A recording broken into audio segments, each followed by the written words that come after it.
Hey friends, today I am chatting with Vishen Lakhiani. He is the author of the 6-Phase Meditation Method and of course so many other books as well. We're talking all about how he has mastered kind of all the meditation practices into one, and it takes 15 minutes to a better you. Anything to add? It takes 15 minutes a day to create days that are filled with so much magic.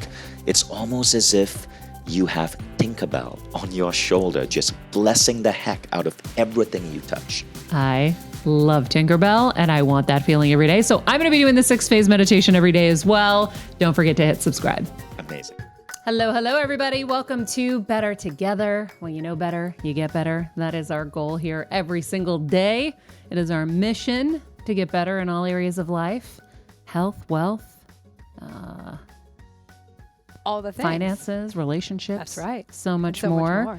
It is our goal to help people find their path to healing first and foremost, whether that's spiritual, mental, emotional, physical, and everything in between. That's what we do here every single day. We'll start with our quote of the day. The key to being extraordinary is knowing what rules to follow and what rules to break. That is from Vishen Lakhiani, our guest today. I love that. Me too. I think that's so perfect because I think that's kind of how I've lived my life. Like, okay, which rules can we break? And which ones do we have to follow? I'm very obedient, but I also do know the ones to break. You do. It's a balance, right? And it's finding that middle ground, but being aware enough to know what's right versus wrong, or anyways, I thought it was a great quote. It is a great quote. Heal Squad, welcome back to another episode. Today we're going to be chatting with one of the most powerful people in the self-help and transformational space, Vishen Lakhiani. He's going to tell us how he cracked the code on meditation, and he's going to share with us his 6-phase meditation method, which I believe is going to be finally the thing that Kelsey's going to latch on to. That's right. I think so too. I think this is going to be the one. Anyway, he is the founder and CEO of Mind Valley, one of the most powerful transformational platforms with a growing community of 20 million and a mission to help people step into their greatness. He's also the author of multiple New York Times bestsellers, The Buddha and the Badass, The Code of the Extraordinary Mind. Today, of course, he's here to talk about his new book, The 6-Phase Meditation Method. So I think without further ado, we should just kind of jump right in. We'll take a quick break. We'll be right back with Vishen. Vishen, I think for the sake of our audience, we should get a little bit of background on you and kind of how you started. I love your journey from, wanting to be like a Steve Jobs, getting into Microsoft, all of that, to having nothing and starting something. I mean, it's a story we hear a little bit more of today where people are kind of really listening to what they want and not just doing what everybody else wants. So maybe we start with kind of your origins there and what brought you to this world. So what brought me to the world of the mind, meditation, spirit, was Silicon Valley. Right? And all the crap that happened there in 2001. The dot-com bubble bursting, September 11. I lost a job, couldn't get re-employed. And in that moment of crisis, I happened to take a class on meditation. And very rapidly, everything in my life started changing. I was basically doing sales. I was one of those annoying guys who called you up on the phone and would pitch you if you were a company, software. So I was doing almost the most unglamorous thing, telemarketing sales to law firms in Texas. And you would hear so many lawyers tell you to fuck off every single day. By the way, am I allowed to use that on this show? Of course, yes. Fantastic. It's my show. Get to do whatever we want. I love it. So I think one day after I was told to get the F off, 13 times, I sank into a depression, into a funk. I got on Google. I was looking for answers. I discovered a class on meditation, and that class blew my mind. I flew to LA, took the class, and so this class focused on meditation as a tool for manifesting your goals and for intuition. And that was the key. It wasn't traditional meditation. I didn't need to bliss out. I wanted to actually be able to get off my friend's couch because I couldn't afford rent. So I was renting a couch. I had a car that I had crashed because I couldn't afford to fix the brakes. And I was so in debt. Now, within 1 week of this class, my sales doubled. And then it doubled again. And then it doubled again. Now, what was I doing? The first technique I was doing was simply listening to my intuition. I wouldn't call any random lawyer. I would check with my gut. Is this person someone I should dial? Instantly, my sales doubled. Now, is that from a sheet, Vishen, of from like the yellow pages? So you don't even know them. You just were feeling each name. From the yellow pages. So the technique I learned is to go into a relaxed state of being. Run your fingers down the yellow pages and just play a guessing game. Check with your gut, check with your instinct, and see, is this a yes or a no? That simple technique doubled my sales. How about that, right? That's amazing. Then the next technique I used was really interesting. It's called subliminal programming. This mind science pioneer by the name of Jose Silva spoke about it in the 60s and 70s. But I'll tell you what that is. The Rumi said this about lovers. The Rumi said, I can close my eyes and talk to you in 1,000 silent ways. And what I believe Rumi was saying is that we can connect with another human being through time and space by thinking about them. Now, there is now some interesting scientific evidence for this, like overwhelming scientific evidence that if you think positive thoughts about someone, there are biology shifts. The San Antonio Mind Science Institute studied this under a scientist by the name of William Broad decades ago.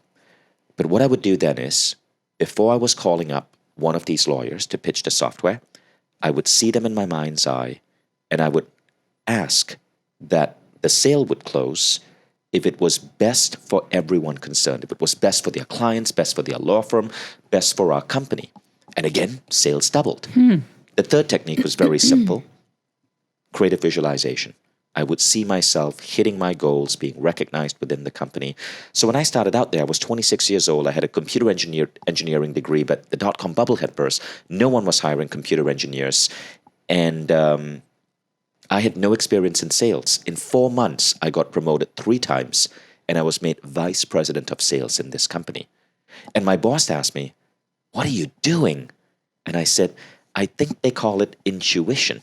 And he said, nah, that's bullshit, but can you keep doing it? So I believe in that research, and I believe that you can have that connection with someone, because I've done it ever since I started meditating. I've used it in moments where I'm like, okay, I'm going to meditate about this person. They're being not nice and unkind, and I'm going to get them to be kind to me. And so I remember vividly having this like really important meditation before I was going to go to this event and see this nasty person who was unkind. And I was like, you will be kind to me and you will be nice. And I ended up showing up, and this person who was very unkind became very, very kind. And I did it with my husband when we got into a fight once. I was like, all right, let me try this. So we got into a fight. Stupid fight. He goes to his office. I go to my office, and I was like, all right, we could do the same old, or I could try something. And so I did this thing. It sounds so kooky, but I visualized like love hearts coming from my heart and going into his heart. I saw him sitting in his chair at his desk, and I would send them right into his heart. And my husband got out of his chair, came into my office, didn't say a word, just kissed me on the cheek, and then left. And that's not him. Right. So I know all of this is possible, which is kind of weird because it kind of makes it seem like you can control people. but I don't think it's that. I don't think it's that. So it's influencing good. It's good energy is what it is. But I know someone could interpret it the other way. So the William Broad studies at the San Antonio Mind Science Institute, they hooked up receivers to 19 machines that measured all of these different biological responses: skin resistance, heart rate, breathing rate, brain activity. And then there would be senders in a different room. And at a specific time, they would tell the senders, think good thoughts about the assigned receiver. So maybe at 1:53 p.m., the senders had to send positive thoughts to the receiver. And at exactly that moment, these machines would show a shift the person might get more relaxed. Their heart rate might show a healthier pattern. Their brain activity might slow down to the alpha level at exactly the point someone was sending them good vibes. And so I believe we're all connected. I mean, we see this in animals as well, right? Like animals sometimes seem to communicate, like the 100 monkey theory. As soon as a monkey on one island in Japan learns to say, use a rock to open a shellfish, other monkeys in that same island start imitating him, and that's expected, imitation. But then, when about 100 monkeys or so are doing it on a remote island far away, other monkeys of the same species suddenly start doing the same behavior. The bananas. And so That's funny. Yeah, so I believe that we are all connected in a beautiful way. In my Yeah. book, The 6-Phase Meditation, we kick off the 6-phase protocol with that. You see the face of someone you love, and you beam them love. And then you feel that love that you're sending them in your heart. And you use that as a starting point for all the other juicy, magical aspects of the 6-phase. Isn't it funny? I wanted to tell you that story because of that, which was so funny. But I wonder if that meditation you did initially worked, why not use that? The meditation I did initially? Yeah. Well, the meditation I what's the did initially difference? was called Silva Ultramind, and we did use it. The founder, Jose Silva, passed away in 1999. I went deep into his work. I became a qualified instructor. That was what I was teaching for 5 years. And Mind Valley started really as a tiny little website to get people into my meditation class. And then it blew up into a massive company, and now we're the biggest personal growth platform in the world. It's been a decade-long journey, right? But it started out with that. So the Silva family came to me and they asked me to rejuvenate their father's work. And I did do that. And so I teach Silva Ultramind online on Mind Valley. But Silva Ultramind is a very advanced protocol. It's not for everyone. But for my daily practice, I do the 6-phase. And the 6-phase is very heavily influenced by the work of meditation pioneers like Jose Silva, but also research institutes like the HeartMath Institute, and then scientists who have studied gratitude, forgiveness. It's influenced by Dave Asprey's 40 Years of Zen. So what I wanted to do was, I've interviewed about 1,000 people, pretty much like you, and I wanted to create something that was agnostic. I love the work of Jose Silva, but I'm not going to say only follow his protocol. So in the 6-phase, I combined protocols that were inspired from conversations and learning time with not just Jose Silva, but Neil Donald Walsh, who wrote Conversations with God, the work of Esther Hicks, research at 40 Years of Zen, research from scientific institutions around the world studying gratitude, research from innovators, studying the biography of Steve Jobs. All of that came together. But basically, you got to think about it like this, okay?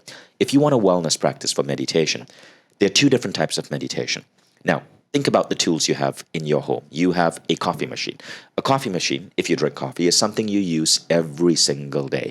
You do it in the morning. It gives you that little perk that you need for your day. But you also have power tools. I bet you probably have an electric drill. You aren't using an electric drill every day. You use it when you have to solve a problem, like hang up a picture. I use my electric drill maybe once every 6 months, right? To put up a picture or to, threaten someone. I'm kidding. But you have daily tools and then you have power tools. Silva Method, Silva Ultramind is a power tool. If you're going through a health crisis, Silva is amazing for healing. There's been a lot of research by the scientist Okal Simonton on Silva as a form of imagery therapy. You're going through a difficult time and you got laid off and you need to change your emotional state, manifest a new job, you want to use Silva.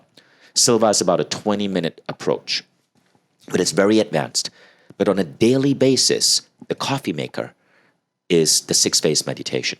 I do the 6-phase meditation every single day. It can take 10 to 20 minutes. On average, it's about 15 minutes. But it's a layering on of 6 rapid protocols. Each protocol takes 2 minutes. But each of these protocols up-level you in exactly what you need to be the best darn human you could be for that day. It gives you bliss. It makes you unfuckwithable. It gives you a feeling of connectedness with others. All of those summarize the emotional benefits. And then it charges you up to aim for your biggest visions, to manifest and command your perfect day, and then to feel connected to a higher power. So let's go through the 6 phases and how you came to creating each phase. So let's break it down, for everyone listening, kind of as elementary as possible, as detailed as possible. Perfect. Because that's the whole point of this, is that it's for anybody getting into this. Right. So to understand where it comes from, in my work at Mind Valley, I'm an engineer, so I'm an algorithm guy. So I publish on Mind Valley 61 incredible authors. These range from Mae Musk, who is Elon's mother, and she has a program on women over 40 on conquering the world, to leadership teachers like Keith Ferrazzi, to spiritual teachers like Sadhguru. All of these teachers I've worked with produce world-class programs. And as I talked to these teachers, I mapped out something along the lines of 300 unique human development outcomes. So a human development outcome is some aspect of being human that one can improve. So it may be something really practical, like improving bone density. It may be something more ethereal, such as equanimity. Equanimity is that quality that monks have, where you can be really, really serene in the face of pressure. So as I map out all of these human development outcomes, I wanted to figure out what was the protocol that could give you the best outcomes in the shortest amount of time. I've interviewed over 1,000 people over the last 2 decades of having Mind Valley, and these 6 specific techniques, what I believe, and a lot of it is also backed by science, produce the highest rate of improvement in as many human development outcomes as possible. So the first technique is compassion. It is basically a compassion protocol that makes you open your heart so you're connected to everyone, all life, all human beings. I love that as I'm talking to you, you have flowers in the background. You have pictures of a zebra and then pictures of an elephant. I really dig that because it kind of reminds me of how connected we are to our world. I believe that we have 2 bodies, our physical body, and then our second body is planet Earth. And human beings are deeply connected to each other. If you look at all the studies, like studies on happiness by Ed Diener at Harvard, the one thing that makes us happy is the strength of our social connection. It's a 0.7 correlation. The more connected we are, the happier we are. But it also turns out the more connected we feel, the better our biology functions. We sleep better, we have less anxiety, we have less back pain. There's a healing in terms of heart health improving, longevity improves. All of this comes from connection, but you create connection through compassion, through feeling love and unity with all human beings and all life around you. This is why all the great spiritual teachers spoke so profoundly about love, about compassion. We shared a quote with Rumi earlier. I can close my eyes and talk to you in 1,000 silent ways. Rumi was speaking about our connection to each other. If you study Jesus, he's all about compassion. You look at Mother Teresa, she dedicated her life to love, to healing. So the kicking point for the starting point for the 6th phase is a compassion protocol. And this was studied at the HeartMath Institute. So what they found is that if you close your eyes and you see the face of someone you love, your heart resonance actually changes almost instantly to a healthier heart pattern that's associated with biological well-being. Instantly, Maria, if you close your eyes and think about your husband or your mom or someone you deeply love, you are healing your body. But you're also, if you believe the studies that we're all connected, healing them. It's a beautiful, beautiful dual advantage. This is the kicking point, but then you experience that love and you expand it in a particular protocol that comes from Zen Roshi Buddhism to the entire world. And now you feel connected with all life, all human beings. When you walk the street and someone is rude to you or a person cuts you off in traffic, you don't get triggered. Instead, you go, I wonder if they're okay. And if we all did that, imagine what the world would be like. My husband laughs because ever since I started my meditations earlier this year, anytime he gets upset in the car, I'm like, but we don't know their story. And he's like, shit. And he gets so upset. I'm like, no, it's okay. Right. It's so great because having him be like that in a way also helps me really get strong in my practice of being compassionate and understanding and empathetic and all of that. But when you talk about going into your heart, it's funny. I didn't know exactly how you were supposed to do it. And you would think, I love my parents more than anything in the world. The first thing that comes to my heart is my German Shepherd. So I see his huge happy face and it makes me so happy. That's funny. And then I see my poodle Winnie and her stupid freaking face. And that, oh my God, they just have so much joy. And the way you were like, even just touching your arms, I feel it go through my whole body. And then I feel a little guilty. And then I think about my dad and his happy face. And then I think about my mom.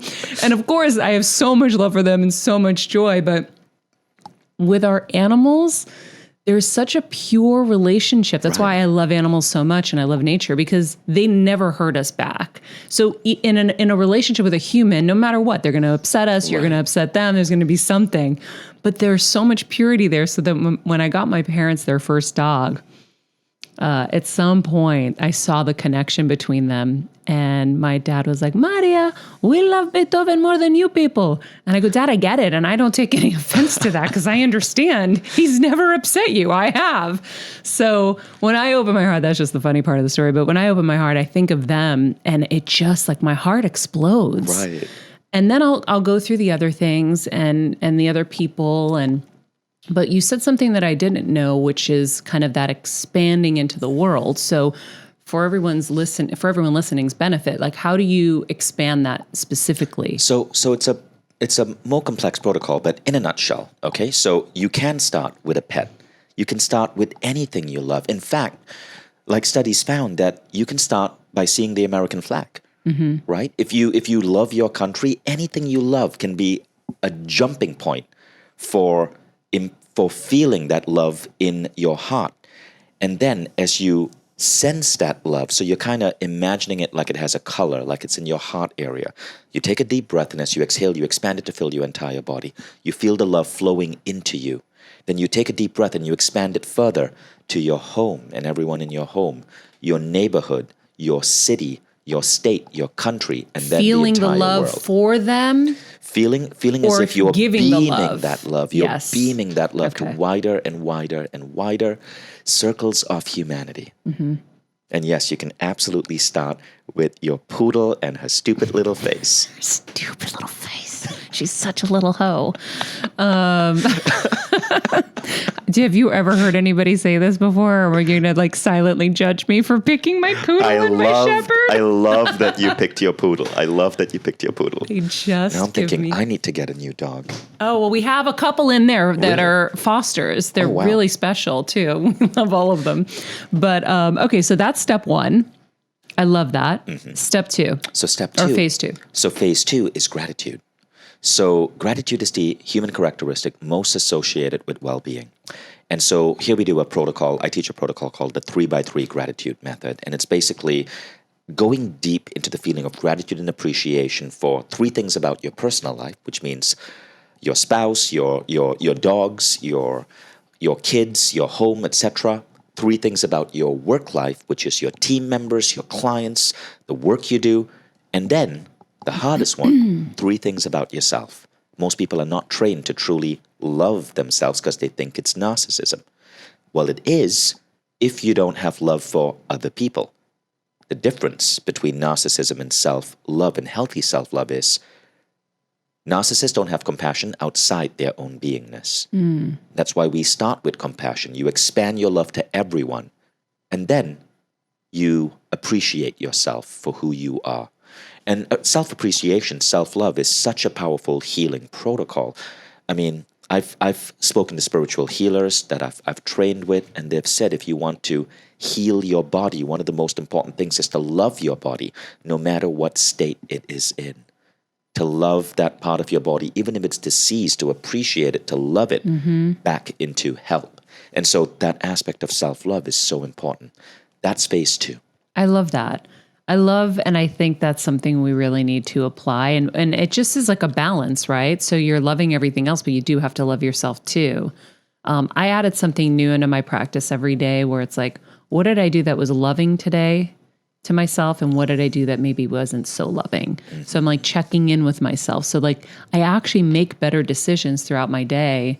and say, no, I don't think I can go do that. Right. Even though I have it scheduled, it will be very unloving to me for me to, stress myself out further than I am now and redline harder or whatever it is. So it's made me be more conscious about my decisions. And I think that adding that last step to the loving practice of, loving everyone else, you got to love yourself, is a reminder of some of the good things, because we focus on the bad things so much, right? Where we failed, where we are flawed, where we're not, where we want to be. I also tell my body, I love every part of my system. I'm like, I love you endocrine system. I love you digestive system. I love that you do that. I love you skeletal system. I love you skin. I go through the whole thing and I talk to my cells and I tell them, I'm like, okay, whichever ones of you have to work, I get it. You got to work. Okay. We all got to work. Any of you can go to sleep right now, go to sleep and heal. And then I tell every part of my body that I love it. And I tell like all the different organs and then I go to sleep. I bet that has an incredible effect on your health. I'm trying to have it make an incredible effect for sure. I'm sure it does. Like, loving your body is one of the best ways to keep your body healthy. And it's surprising how difficult self-love is. So I was interviewing Kamal Ravikant. He's an author, and he spoke about how he went through. So he's a Silicon Valley guy, former U.S. Army vet, an author, brilliant man. He wrote a book called Love Yourself Like Your Life Depended on It. Really, really good book. And he spoke about how he was going through a massive crisis in his life: depression, failed relationship, bad health. And he decided that he really didn't love himself. And so he started doing a simple exercise. He would look in the mirror, look at one eye, and just pay attention to that one eye for 1 minute. And he'd do this as he was brushing his teeth every morning and just say, I love you. I love you. I love you. And it sounds so simple, but he said that simple thing pulled him out of the shitstorm he was in. He wrote a book about it. And I've heard so many people say that this simple practice of truly loving yourself changes everything. It makes you less needy in relationships. In many cases, they see healings happen. I'm not talking about like serious disease. I'm talking about anxiety, stress, insomnia, all of this. Which is just serious. From that quality of love. That is serious. Yeah. Insomnia is Insomnia can you go mess psychotic. You up. Right. I mean, those are very serious. Anxiety, all of it. And so I want to suggest that people listening to this right now, if you feel that self-love is an issue, practice that mirror technique. And again, I want to cite the source. It's Kamal Ravikant. And also in phase 2 of the 6th phase, we go really deep in the understanding of that and the practice of that. And then once you start instituting this in your daily protocol, your daily 6th phase protocol, self-love just becomes a natural thing. But it doesn't make you an asshole. It doesn't inflate your ego, because remember, you start with compassion. Yeah, I love that. I feel like the show, the whole point I always say is we want to get better in all areas of life. It's like grab a tool that connects with you, put it in your toolbox. Right. As I'm sitting here thinking about my everyday practices, it's a lot. I do a lot of things now. But it's been, an accumulation that's been patient and slow. So it's not something that I overwhelmed myself with, but I'm feeling really good about it as I'm sitting here thinking about all of them. It's nice, but it does take time, and you have to devote time to it. Well, I mean, it depends on how you do it, right? There are certain practices that take hours. I'm not a big fan of meditation protocols that take hours. I think that's selfish. It is selfish to tell someone, do my method 1 hour every day. And some meditation schools do that. And the reason I say it's selfish is because, yes, it can make you blissful. Oh, it feels so good. But we have kids, we have pets, we have spouses, we have careers, we have work, we have a body. The reason I did the 6th phase is because I wanted to show people that you can get incredible meditation benefits in 15 minutes and even go beyond traditional meditation benefits. And so what I was seeking to do was to find the most effective protocols that work in the tiniest amount of time. Yeah, well, I think a lot of people don't have the time for it, for sure. Yeah. I think that when you're focused on a healing or something like that, you can, be more patient with an hour-long meditation, because you're really focused on doing something that's going to take a little bit more effort. But I think most people 15 minutes is already hard. 15 So minutes it's nice. is hard, but here's what you got to know about it. The methods that I suggest in the 6 phase, the 15 minutes that you spend will probably give you an extra 1 to 2 hours that day. I agree. Because of the benefits in your brain cognition. If you're working that day, your work is going to be so much more productive. I've I know seen if I it. skip my 6 phase, I'm not going to be able to work as effectively. I'm not going to be able to get as much done. This optimizes yourself. Just like you need to take your car for a tune-up, this tunes up your being. And so you do your best work. And that happens in phase 4, 5, and 6. That's what happened to me after I started meditating. I was like, I have so much more free time. Right. Because you're not moving in a fog and you're not moving in confusion. You're not overwhelmed. You're clear. So everything happens faster and easier. And I was like, I'm getting up at the same time. And somehow I have an extra hour in the morning. How is this happening? So I know that that's possible and that happens. So phase 3. So phase 3 is unfuckwithability. Nice. And what that means is that you're at peace and centered in terms of who you are. Another word for this quality is equanimity. Okay, I love that word.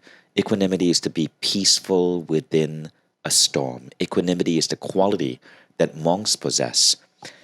And unfuckwithability means that criticism, people who are negative towards you, people who have hurt you in the past, you are done with that. You've forgiven them. You no longer carry the weight of that trauma. So it's a very useful way for removing trauma that you may be carrying with you.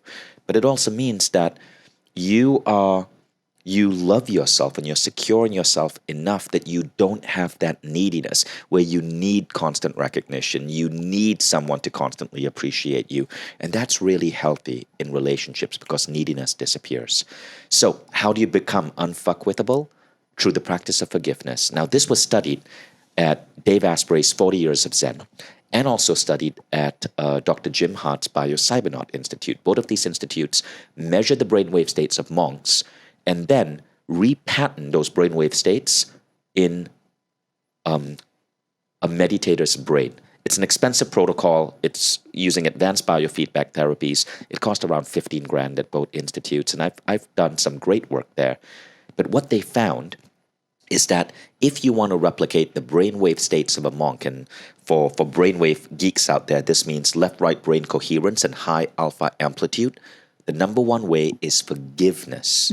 Okay, forgiveness. Now, I remember when I was at the Bio-Cybernaut Institute, this was the story they told me. There was a woman, let's just call her Alice, right? And actually not Alice, let's just say there was a woman, and she was showing incredible improvements in her brainwave state. And so the neuroscientist asked her, what are you doing?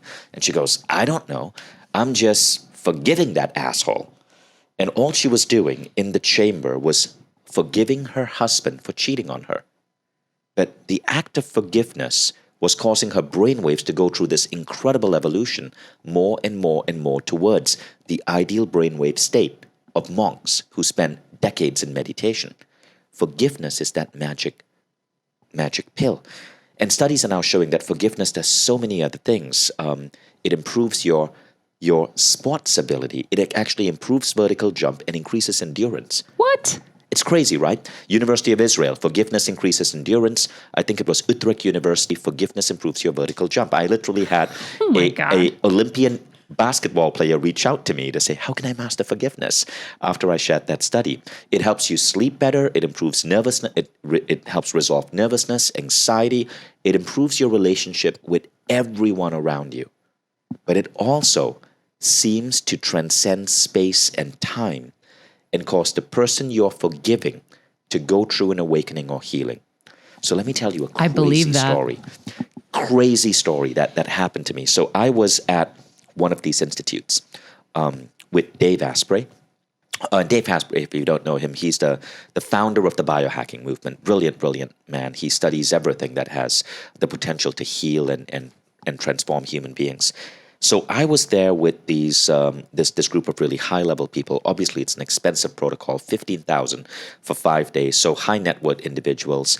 And we were having breakfast in the morning at a nearby inn before we went to the institute for a 5-hour-long meditation session. So this was around day 3. And this guy comes running down the stairs. Let's just call him Daniel. But he comes running down the stairs and he's staring at his phone. And I ask, Daniel, is everything okay?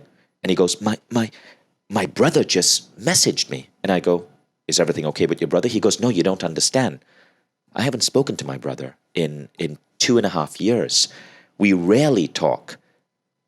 So Daniel was 50. And he told me that when he was 10 years old, his brother had sexually assaulted him. And it fucked him up. For decades, he couldn't have a normal, healthy relationship. He could only sleep with hookers. He needed cocaine. He was hooked on cocaine for a large amount of his time. And then he'd made the efforts to become clean, to clean himself up. But he lost decades of his life because of what happened to him. And of course, he hated his brother. He stopped talking to his brother. And Daniel told me that for the last 3 days, all he was doing in terms of forgiveness was seeking to forgive his brother. Across space and time, his brother did not know what he was doing. But his brother messaged Daniel and sent Daniel a YouTube video that he had recorded. The brother had recorded this YouTube video apologizing for what he did. This happened across space and time. And the brother had no way of knowing that Daniel was practicing forgiveness. Oof. Wow. And so there's a healing influence that seems to happen. Now, we can't measure this scientifically. Like in all the scientific studies of forgiveness, they don't talk about this phenomenon because you can't understand what's going on. They talk about how forgiveness improves your biology, it helps you sleep, it can reduce back pain, all of these incredible benefits that you should do, which means you should do it anyway. But what I've seen, and I've experienced these similar things as Daniel, I've seen people that I forgive message me out of the blue saying, hey, I'm so sorry for what I did. I was an absolute jerk. And it's healing for both them and you. Mm-hmm. That's incredible. I mean, you can't heal yourself, they say, unless you forgive. Right.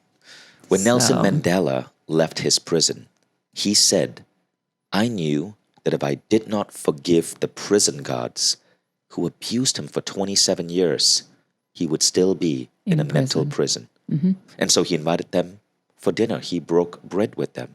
He forgave his jailers. Vishen, can I ask? Unreal. Because Elaine and I are both in here like, how? Like, how do you do it, though? How do you forgive? Yeah. Okay. So it's an 8-part protocol. To give credit where it's due, this protocol is developed by Dr. Jim Hart and then by the neuroscientist at 40 Years of Zen, run by Dave Asprey. So one thing about me is I always cite my sources. I interviewed thousands of people, and I always want to give credit where it's due. So it's an 8-part protocol. It's in the book, but it may be a little complex to explain here. But the important thing to know is this. You do it in a rested state when your brain is operating at the alpha frequency. This is the easiest state to rewrite brain patterns, right? To remove pain, to remove guilt. The second thing I can say is that you don't just forgive another person. You apply this to yourself. You forgive yourself for mistakes you made in the past. So many of us beat ourselves up for things we did wrong. You have to learn to forgive yourself. The third thing is that when you are doing this protocol, start with something small. Forgiveness is a muscle. If you are trying to forgive someone who sexually assaulted you, who beat you, you don't dive straight into that. You start with something small, maybe a bully from high school that you still haven't gotten over. Start with something small and work your way up to larger and larger and larger acts that require forgiveness. Does that help you? Yeah, no, that helped a lot. Thank you. I think, forgiveness, I was at a meditation event, and just before I was going into this healing, I said to myself, I have to forgive my brother. I can't expect to be healed unless I forgive. And then, of course, Dr. Joe was like, if anybody has to forgive anybody, now would be the time. I'm like, oh, well, I already handled that part. Anyway, I texted my brother, and I didn't realize it happened to be his birthday. And I was like, oh, that's something. That means something. But what I was saying to Kelsey about forgiving him is it really is more for you. Right. Because I had to be a person I didn't want to be in order to protect myself. So I had to put up 20-foot walls and be angry, and I'm not an angry person. And so to do all this stuff, which takes so much energy and it makes you so sick. Yeah. So I freed myself the second I did that. And then what's crazy is he's had such an unbelievable energy shift because he's been completely different and very consistent, which we've never had consistency. She knows this. It's amazing. Isn't it? Forgiveness is one of the most powerful tools to positively influence another person. Mm-hmm. I believe forgiveness is the ultimate act of healing. I agree. And not just healing yourself, healing the other person, and almost like being a trampoline. Remember, ultimately, all of this gives you the brainwave states of monks. Mm-hmm. And who doesn't want to be a monk in today's world? Yeah. With all the chaos going around us. Yeah. Yeah, we need it. So 4? Are we on 4? That's phase 3. So we're on 4. Now we go on to phase 4. Okay. Okay, so the first 3 phases are all about emotions in the present. Okay, so my previous book was called The Buddha and the Badass, and let me explain that title. The reason it's titled like that is because so many people fall under the false assumption that to be spiritual means to be passive. It means to sit on your meditation pillow, get really comfortable, go within and be all like blissed out. But no, that's an incomplete picture of spirituality. The great spiritual teachers of the world all went out there and did shit to improve the world. Mother Teresa fed tens of millions of people. Paramahansa Yogananda left India, came to America to start the yogic revolution. The Buddha instituted a social revolution to create equality in his kingdom. Jesus brought a frickin' bullwhip to a temple. Moses took his people and fled Egypt in the midst of an army chasing them. All of these spiritual teachers were fucking badasses. Mm-hmm. Because to be spiritual means that you're not just concerned with what is going on in your internal state. You're concerned with what is going on in the world around you. And the highest level of spirituality is a quality called cosmocentrism, which means you feel so much unity with the entire world around you as well as generations to come that you cannot help but want to do something to improve the world. And that's what phase 4 is about. It's about getting you off your blissful, juicy internal states and getting you focused on improving the world for generations to come. I just feel like you just made me a soldier. I was like in the blissful state, and then I'm like, Exactly. But that's what we need in today's world. It's right? interesting though, because I've never had that kind of thought process behind any of this. I thought that if we were our best version of ourselves, that amplifies, just because, like we said, the energy goes out there, and you can do your part that way. Whereas I've retreated in the last few years, because I was taking care of my mom, and I was taking care of, not really taking great care of myself, but trying, really taking care of my mom. And I said, there are enough people out there screaming, and there's enough of that out there. There isn't enough people just kind of, so I'm going to be for now. But I am somebody who likes to make change and affect for change. So it's funny. I feel like you're kind of awakening that side of me just in this conversation. And that's important, because if you didn't have that drive, who would take care of your mom? Yeah. I'm not saying you have to touch 1 million people, but the simple act of taking care of your mom is phase 4. You have a vision for a better future that involves you and someone else. Mm-hmm. What you're doing with your show is about inspiring people. And so you are, in a way, improving the world by spreading inspiration, insight, wisdom. Mm-hmm. And this is an important thing. I believe it gives us fulfillment. So in phase 4, now again, I just want to state in phase 4, it's not just about seeing how you can help other people. It's also seeing what you want. It's looking at your life 3 years ahead and then applying tools of manifesting to bring that vision to reality. Now, it may be a new show. It may be being able to have an incredible relationship, attracting a soulmate, but it could also be something that is a new home for your family, because that's going to improve the quality of your life and the quality of your family. It could be It could be a new car. That's okay as well. It could be anything that you want to experience in the world as a human being. You manifest that forward. So that's phase 4. And phase 5 is related to that. Phase 5 was inspired by the work of the spiritual teacher Esther Hicks. In phase 5, you command your perfect day. So you see some aspect of your life. So every time you do this, you pick a different aspect of your life 3 years out. And the reason we say 3 years is because people tend to overestimate what they can do in 1 year, but underestimate what they can do in 3. So we pick a goal 3 years out. You go really deep in making it vivid, colorful, real, feeling the emotions. You use a creative visualization protocol pioneered by Jose Silva, and you send energy towards that vision. But it also rewrites your belief system to make you more believe in yourself that you can attain that vision. And you feel the emotions of that version of you 3 years out. Okay, so that's phase 4 in a nutshell. Phase 5, you look at today. With that vision in mind, with your 3-year goals in mind, you look at today and you command how you want today to unfold, bit by bit by bit, how you're going to show up, what's going to happen. You pretend as if you can command how you want your day to happen. And this is really, really, really an incredible exercise.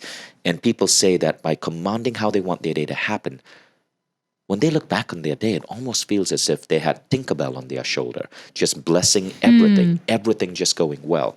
So when you do this, what does that look like? Okay, so in my case, I would see myself waking up, having a really productive morning, getting into some really inspiring meetings at work, everything going well in our morning huddle. I might see myself having a really inspiring lunch with a friend or with a business partner. As I go to the latter half of my day, I record podcasts, I write. I might see myself flowing with creativity, being super brilliant and charismatic on a particular podcast show, having dinner with my kids. I might see us having a really, really, really wonderful night. Maybe I'm going out on a date. I might see that date going incredibly well. And then I see myself going to bed in a feeling of bliss, in a feeling of inspiration, maybe reading a really good book, maybe spending quality time with someone really special, and then going to bed and having the most incredible, rejuvenating, relaxing, uninterrupted sleep. So Esther Hicks calls this segment intending. You define your life into segments, and she says if you're naturally a negative person and you don't feel that you can just command your perfect day, just play a little game. Wouldn't it be nice if? Wouldn't it be nice if the traffic to work today was smooth? Wouldn't it be nice if my boss appreciated me today? Wouldn't it be nice if the lunch I ate was really, really, really delicious and I got my order in on time? You just play that game and you will start noticing positive things happening. You appreciate these positive things the next day when you do your gratitude. And the more you do this cycle of desire and then appreciation, the more your life seems to give you what you desire and what you appreciate. Because you're the creator of your life. You are the creator of your life. So you can go the other way too and think negative things or wake up miserable, and all of that is an energy field that now you're just attracting more and more of, right? I always say just the easiest way to do it is just think you're a magnet. Think of yourself as a magnet, and what do you want to stick to you? So think the things you want to stick to you. Exactly. And so again, that's a spiritual, I believe in manifesting type definition of it. But there's also a scientific definition. Our brain has something called the reticular activating system. It's that part of the back of your brain that is the goal-setting mechanism for your brain. Okay, so let's say you've commanded the perfect day and you're having lunch with a friend and you say, food's going to be amazing, ambiance is going to be great, we're going to have the most inspirational talk. Now you go to the restaurant and the waiter messes up your order and the food that you were dying to order isn't on the menu. At the end of that lunch, because you've told your brain what to focus on, your brain will focus on the ambiance. Your brain will focus on the conversation with the friend. The brain will focus on maybe the fact that even if you didn't get the food you wanted, whatever you got was still kind of tasty. You've told your brain what to focus on, and so you are less likely to focus on the negative. You've commanded your RAS, your reticular activating system. You've told it what to focus on, and so when you walk out of that lunch, you still feel better. And so you're really telling yourself, commanding yourself to focus on what truly matters. And this is an amazing way to help eradicate negativity and negative thoughts and negative obsessions. Focus equals feeling. I like that. Focus equals feeling. Tony Robbins taught me I should have that. interviewed you before I wrote this book. I put that line in. Tony Robbins, some of the things that stuck my toolbox was focus equals feeling and motion equals emotion. So when you're not feeling great, you can just go out and move a little bit and you start to feel better. Right. And then life's happening for you, not to you. Those were the three that stuck. Life's happening for you, not to you. I love that. Best. Yes. Life's happening for you, not to you. That's a very important idea in phase 5. Life is happening for you. You are commanding how you want life to happen for you. And it's not happening to you. The more you understand that you can command your perfect day, you can manifest, you can command how you want your life to unfold, the less you feel like a victim. Yes. I whenever I actually do command my day and I actually set the intention for it, it's amazing. It always works. It's kind of fail-proof. It really is. Right. And if you start with, your gratitude and stuff. So that's why this is so great because it fits everything. Okay, 6. So 6 is the blessing. 6 is where you bring all of this together and you tie it to whatever spiritual belief you have. Maybe you believe in a particular religious God. Maybe you believe that the universe is who you're communicating with. Maybe you believe in your fairy godmother. Whatever it is, you ask them to bless you. You're basically saying, I've shared my heart and my compassion with the world. I've been appreciative of all the gifts you've given me. I've forgiven anyone who has hurt me. I've shown a vision of how I want my life to unfold. I've asked that my day goes smoothly. Will you bless me? That's it. And then what I do is I fist bump God. Ha, I love it. And because it's the COVID era, you can never be too safe. So I fist bump God. And then I just feel like there's this higher power watching over me. Sri Kumar Rao, who is one of my mentors, and he's a famous MBA professor.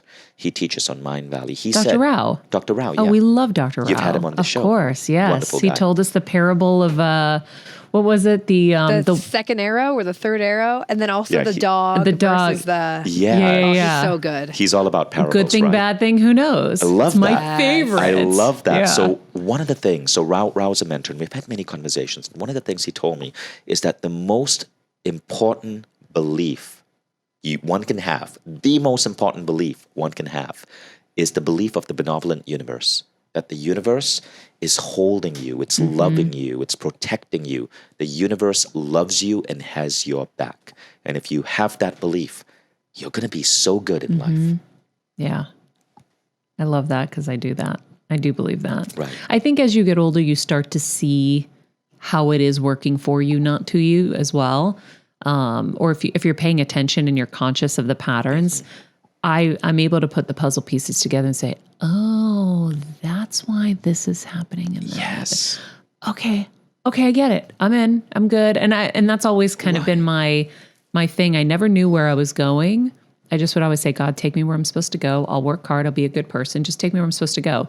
Heidi, who's here with you, she's like, you never ask anybody for help. You never ask. I'm like, because I know the right thing is going to happen, how it's supposed to happen. And I trust. I've been trying to have kids for 12 years. Right. It looks like it's about to happen. Okay, cool. If it doesn't happen, I know it's not happening for a reason. So I have patience that maybe some other people wouldn't have because I know that everything is happening in the timing it needs to happen in. Right. And that may sound a bit, some people who are skeptics may say, well, that's self-delusion, but it's still a pretty damn good way to live. It really is. So can I share with you a Burning Man story? Yeah. Okay, so I'm at Burning Man, right? Sometimes I do ask if I'm delusional. I actually asked God to send me a sign that I'm not delusional recently. Oh.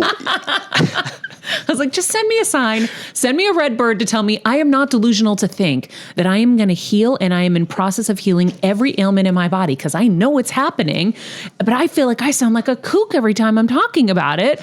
So I'm like, send me a sign because I don't want to sound like I'm a delusional kook out here. And did you get the sign? I'm waiting. I just asked for it last night. Awesome. So I like that laugh.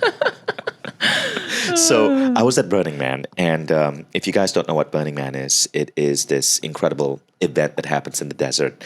And the closing of the event, they set this giant figure of this man on fire, a giant wooden man. They set it on fire, and there's 90,000 people there, and all of this like art cars and music and people celebrating in this incredible fireworks show.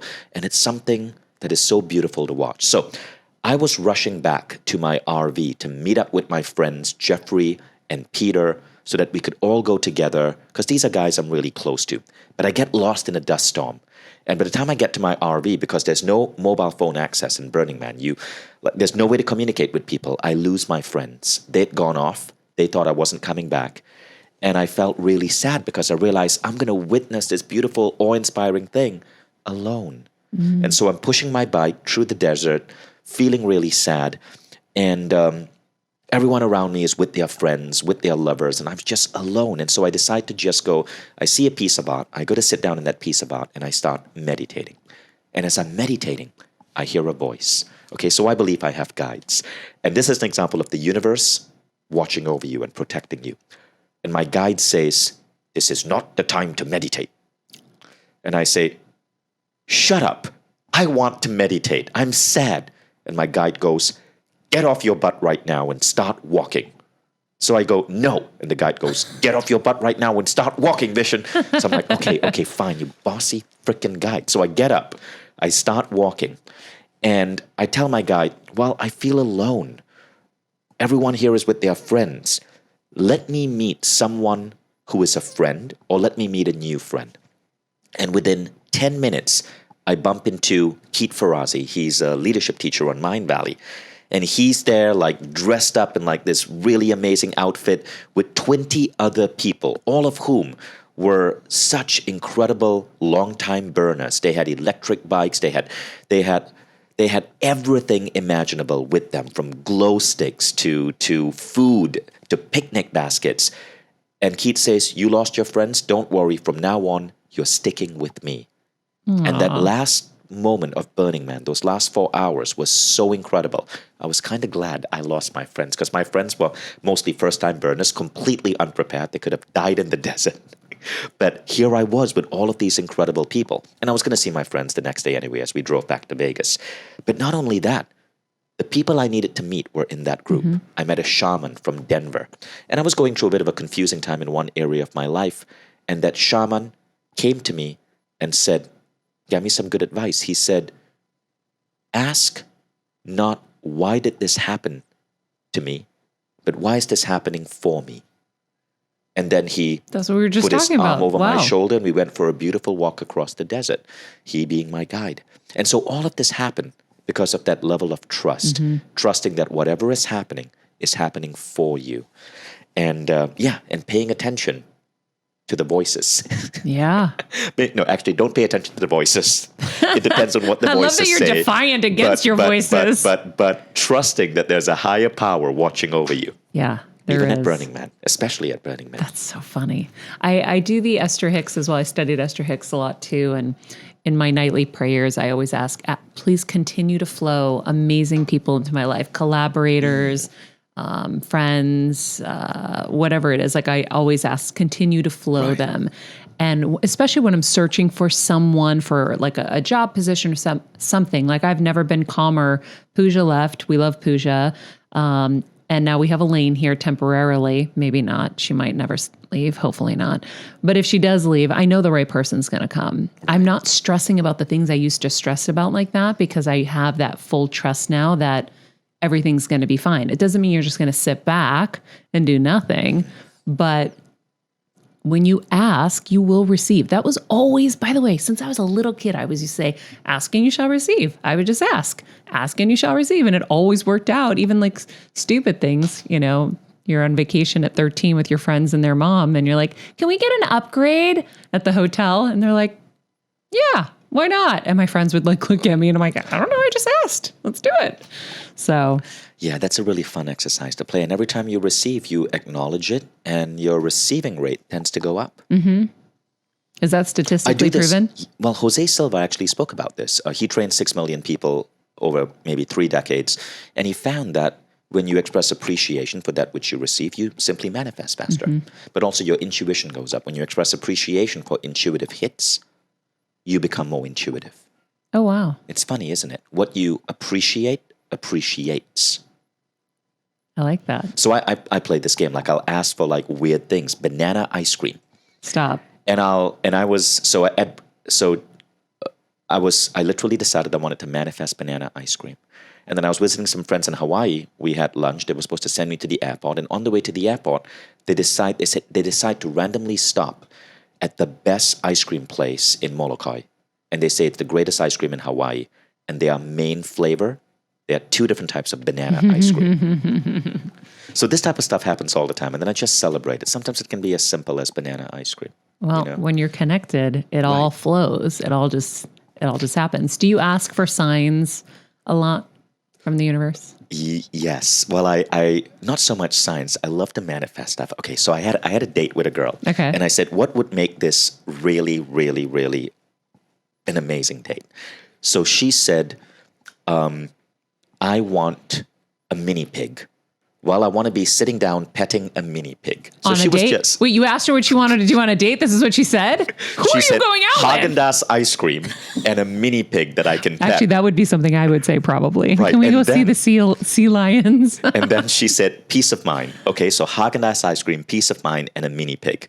So before the date, I was on this cycling trip across Santa Monica. It was by my friend's company, and they had like 20 of us. We were cycling, and then we stopped at a particular spot for a break. And I look around, and there's a Haagen-Dazs sign. Okay, there's literally a Haagen-Dazs sign because they're selling Haagen-Dazs. Next to the store, there's a toy shop, and I go in and I say, do you have a mini pig? And they did. They had a stuffed mini pig. Oh, that's so funny. Right? A fluffy stuffed mini pig. So I buy the mini pig. I have the Haagen-Dazs. Now I need peace of mind. I look across the street and there's a crystal store. So I Google crystals for peace of mind and they give me 7 different crystals. I walk into the store and they have all 7 crystals. So I buy those 7 crystals and I put them in a little bowl.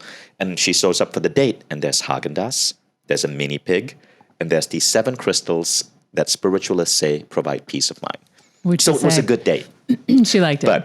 But all of us can manifest like that. And it's just a really fun game. How do you like to manifest? I like to just... So the big things are fun, right? But the big things can take time. But sometimes it's really nice to just see how we can train our mind to manifest small things, like a stuffed mini pig. I like it. Do you do what Esther teaches where you feel the feelings of it already happening? Yeah. Yeah. Yeah, and you get to a point. So Jose Silva says there are 3 ingredients to manifesting. Now, the reason I cite Jose Silva so much is because he, like me, he was a bit of an engineer. He was a radio repairman in the 1920s, and so he breaks everything down into a process. So he doesn't just say feelings, he's super specific. It's the DBE method, desire, belief, expectancy. So first you must truly desire it. If you don't desire it, you're going to flip-flop, you're going to change your mind. And then, you're gonna mess things up. Desire is important, so you're focused on what you want. Belief means you believe it is possible. You're not asking for something that is outside the realm of human possibility. Belief. And then the third one is expectancy. You expect it to happen. It's as if the check is in the mail. You expect to receive that money. You expect to receive it. DBE. So if you can cultivate DBE, desire, belief, expectancy, and hold on to that energy, that's when you know it's going to come to you. So yeah, the feelings matter because if you're expecting it, you feel the feeling in advance. I like that because I think the way Esther describes it is your desire and your beliefs have to be congruent. Right. If you desire the $1 million, but you don't really believe it can happen, you cut off the flow. It can't come. Right. But I like the DBE because the expectancy is almost like the nail, the cherry on top. You have to have that to help you with the belief. Right. A little bit, right? It helps you with the belief because Exactly. if you're expecting it, you believe it. Right. Expectancy is the secret. I mean, the Bible spoke about this. If you have faith as much as a mustard seed, you can move mountains. Faith. Expectancy is faith. Very cool. But that's the hardest one to train, and that's why we were talking about earlier, acknowledging your successes, acknowledging your intuitive hits, acknowledging what you manifest. It builds up your reservoir of faith.